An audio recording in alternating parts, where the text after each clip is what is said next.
baada ya kumpoteza mwenyekiti wetu Yusuf Manji ambaye ametangulia mbele za haki. Tumuombe Mungu ampe pumziko la milele. Amen. Mwenyezi Mungu amwapushie na adhabu za kaburi. Amen. Na afanye kaburi lake kuwa ni sehemu katika bustani za peponi. Amen. Baada ya kusema hayo, Young Africans tulipitia wakati mgumu, na mimi nikiwa tu mshabiki na mwanachama.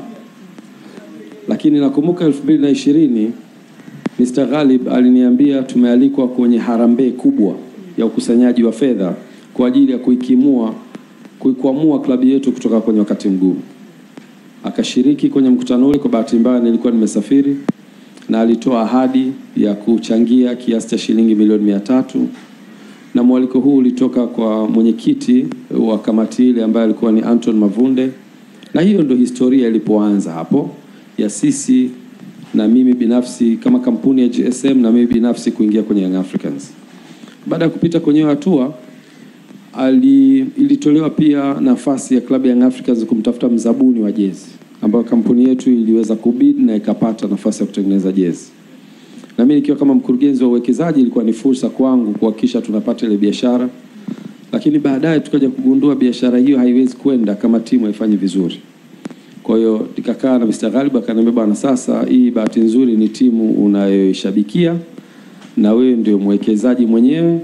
Fanya jitihada sasa ili biashara ifanikiwe kuhakikisha una elevate level ya timu. Basi nikaja kwenye nafasi hiyo ya kibiashara, lakini kuhakikisha tunainua thamani ya klabu yetu ya Young Africans. Basi ndio tukaanza hapo, ikabidi tusajili wachezaji. Nakumbuka mwaka 2020 mwanzoni, wakati wa dirisha dogo, tukasajili wachezaji 4. Tukamsajili Ditra Mchimbi, tukamsajili Adeum Saleh, tukamsajili Bernard Morrison, na tukamsajili Haruna Nionzima, na akarudi baada ya kuitumikia Young Africans na baadaye Simba na baadaye karudi Rwanda. Kwa hiyo ulikuwa ni task yangu ya kwanza kusajili wachezaji na kuhakikisha timu inakaa mahali pazuri. Kwa hiyo tukaweza kuihamisha kutoka Neverland kuja Regents Hotel, tukaitafutia uwanja wa mazoezi, tukapata uwanja wa chuo cha sheria. Tukaanza kufanya kila linalowezekana kuhakikisha timu inashinda, kwa maana ya kumotivate, kuweka thamani ya kifedha. Na wakati huo klabu ilikuwa iko down kwenye kila sehemu. Tukamleta pia coach Luke Eyma kama mnakumbuka, na baada ya hapo kuanza kuweka motivation. Nakumbuka mara ya kwanza Nugas alikuwa anabeba kabisa milioni 10 kama furushi kuhakikisha anawaonyesha wachezaji kwa jamani, fedha ni hizi, mechi mkishinda mtaondoka na hizi fedha. Ilikuwa ni sehemu ya motivation kwa ajili ya kupromote wachezaji waweze kufanikiwa na kutupa matokeo. Tulikwenda na baadaye tukaweza tukachukua nafasi ya pili kwenye ligi.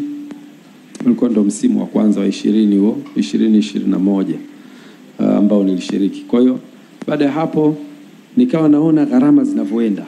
Yaani ukitaka kuihamisha timu kutoka sehemu hii kuipeleka hii inahitajika gharama. Ukitaka kumsajili mchezaji inahitajika fedha. Na fedha hizi zote zilikuwa zinatolewa na Mr. Ghalib free from his pocket, kwamba nataka tuisupport team sasa. Nikaja na wazo kwa ile background yangu ya investment, tukasema lazima tuwe na short term plans na tuwe na long term plans. Short term ni hii kusupport, kuinua quality. Lakini long term, hii timu inapaswa kuweza kusimama kwa miguu yake. Inaweza kuwa ni 100% au inaweza kuwa ni 50% au inaweza kuwa 75%. Kwa hapo tukasema lazima tutafute mfumo utakaofanya timu isimame imara yenyewe na tupunguze utegemezi. Kwa hiyo mwenyekiti Dr. Msola alikuwa tayari ameshakuja na wazo la transformation. Nikasema hapa tunaweza tukatumia hili wazo, tukalipa nguvu hili wazo likaweza kutransform timu yetu.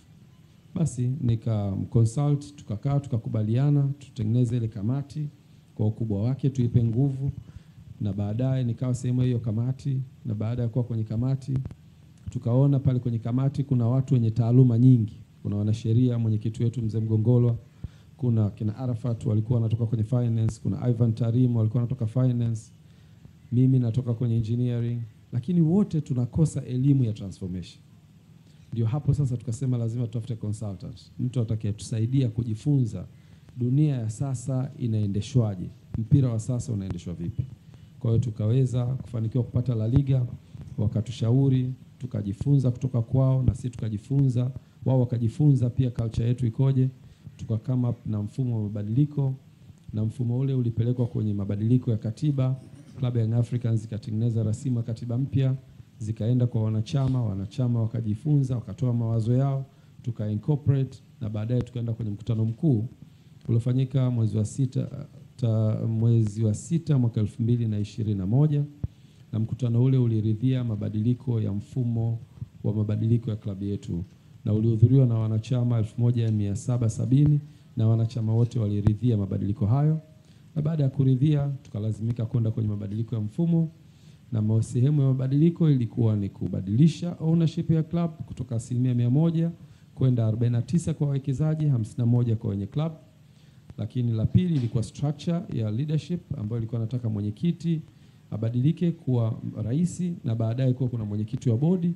Na eneo la tatu lilikuwa fan engagement, ambayo yote hayo tulianza kuyafanyia kazi, na mnamo mwaka 2022 tukafanya uchaguzi wa kwanza ambao ulikuwa ni matakwa ya kikatiba.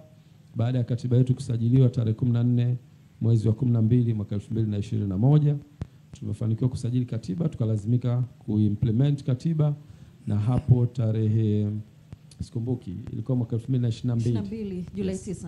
Julai 9 tukafanya uchaguzi, ambao uchaguzi huo ukanifanya niwe rais wa Club ya Young Africans kwa kipindi cha miaka 4 ambayo naihudumia kwa sasa. Asante. Tumepata walau kufahamu kile ambacho kimetuleta hapa.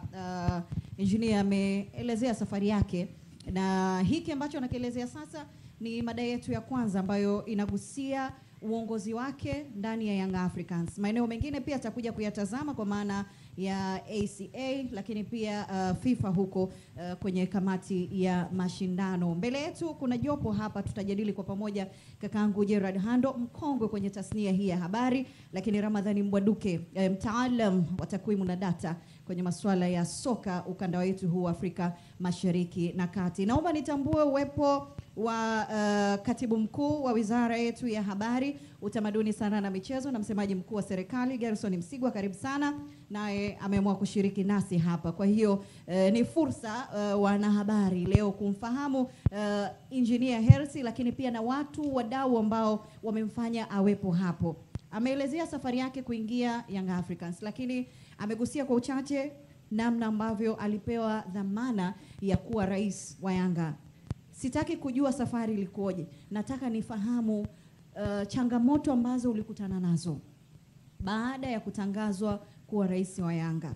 Katika kipindi cha miezi 6 ya mwanzo, uliweza vipi kukabiliana na hizo changamoto? Maana najua nyingi walikuwa nasema pengine hana uzoefu kwenye soka, ni mgeni huyu kwenye soka, anaongozaje klabu kubwa kama hii ya Yanga?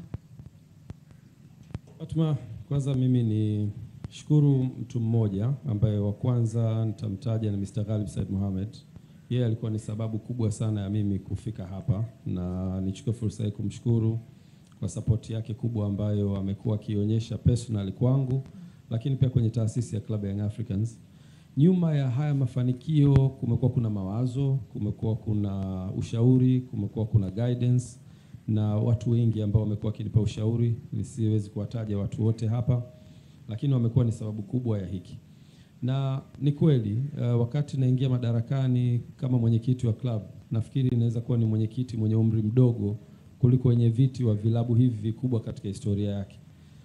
Miaka 30 kitu, haikuwa rahisi kukabidhiwa Young Africans. Kitu gani ambacho kilinifanya nichukue hii dhamana? Kwanza ni dhamira yangu ya kutaka kusaidia klabu yangu ya Young Africans, ambayo ni klabu ya mzee wangu marehemu. Lakini la pili ni dhima ambayo tulikuwa nayo kama community ambayo tulikuwa tunaitaka. Young Africans ni klabu kubwa kuliko zote kwa umri hapa Tanzania. Haiwezi kuwa klabu ambayo inaweza kupitia shida wakati kuna watu wenye uwezo wa kuisaidia wakawepo. Kwa hiyo naweza kusema nili abandon my professional career kama civil engineer na kuweka jitihada kwenye mpira. Hilo ni eneo la pili. La tatu ni kuungwa mkono kwa uongozi wetu kwa wanachama na mashabiki. Wanachama na mashabiki waliweza kutupokea vizuri sana. Waliamini kabisa ya kwamba brain zetu zikiungana kwa pamoja, kwa wajumbe wa kamati ya utendaji, makamu wa rais, pamoja na viongozi mbalimbali ambao tunaweza kusema ni brain nyuma ya Young Africans, tunaweza kufanikiwa. Challenge ya kwanza ilikuwa ni umri, naonekana ni kijana mdogo. Challenge ya pili ni kwamba sijawahi kuonekana kwenye uongozi wa mpira, kwamba kuongoza vilabu mbalimbali, na hicho kilikuwa kinatia wasiwasi, na wasiwasi huo ulikuwa ni haki kwa hawa watu kuwa na wasiwasi. Lakini nataka niwaambie vijana, sisi wengi sana tuna uwezo mkubwa sana, na kitu ambacho tunaweza kukifanya ni kuhakikisha tunapewa nafasi, na tukipewa nafasi, naamini hata hapo watu ambao wako nyuma ya hizi kamera wana uwezo mkubwa sana, hata kwa huo umri wao mdogo waliokuwa nao. Kwa hiyo cha kwanza ni kupewa nafasi vijana na kuaminiwa, lakini la pili ni sisi vijana kutendea haki hizo nafasi zetu. Nikiri ya kwamba haikuwa rahisi, lakini tumepambana, na naamini vijana wengi wanaweza wakiaminiwa. Tumepata guidance kwa viongozi wetu wa juu, nikianza na mwenyekiti wetu wa bodi ya wadhamini Mzee Mkuchika, wajumbe wa bodi ya wadhamini kina Anton Mavunde, Mheshimiwa Mwigulu, Abbas Tarimba, mama yetu Karume. Hawa wote wamekuwa ni mentor kwenye uongozi wetu, lakini pia viongozi mbalimbali ambao wametusupport. Kwa hiyo vijana tukipewa nafasi tunaweza, na hii ni mfano tosha kwa kijana mdogo kupewa club kama Young Africans na akaitendea haki. Ramadhani Mbwaduke, pengine tupitishe kwenye takwimu, ilikuwa sahihi kuamini vijana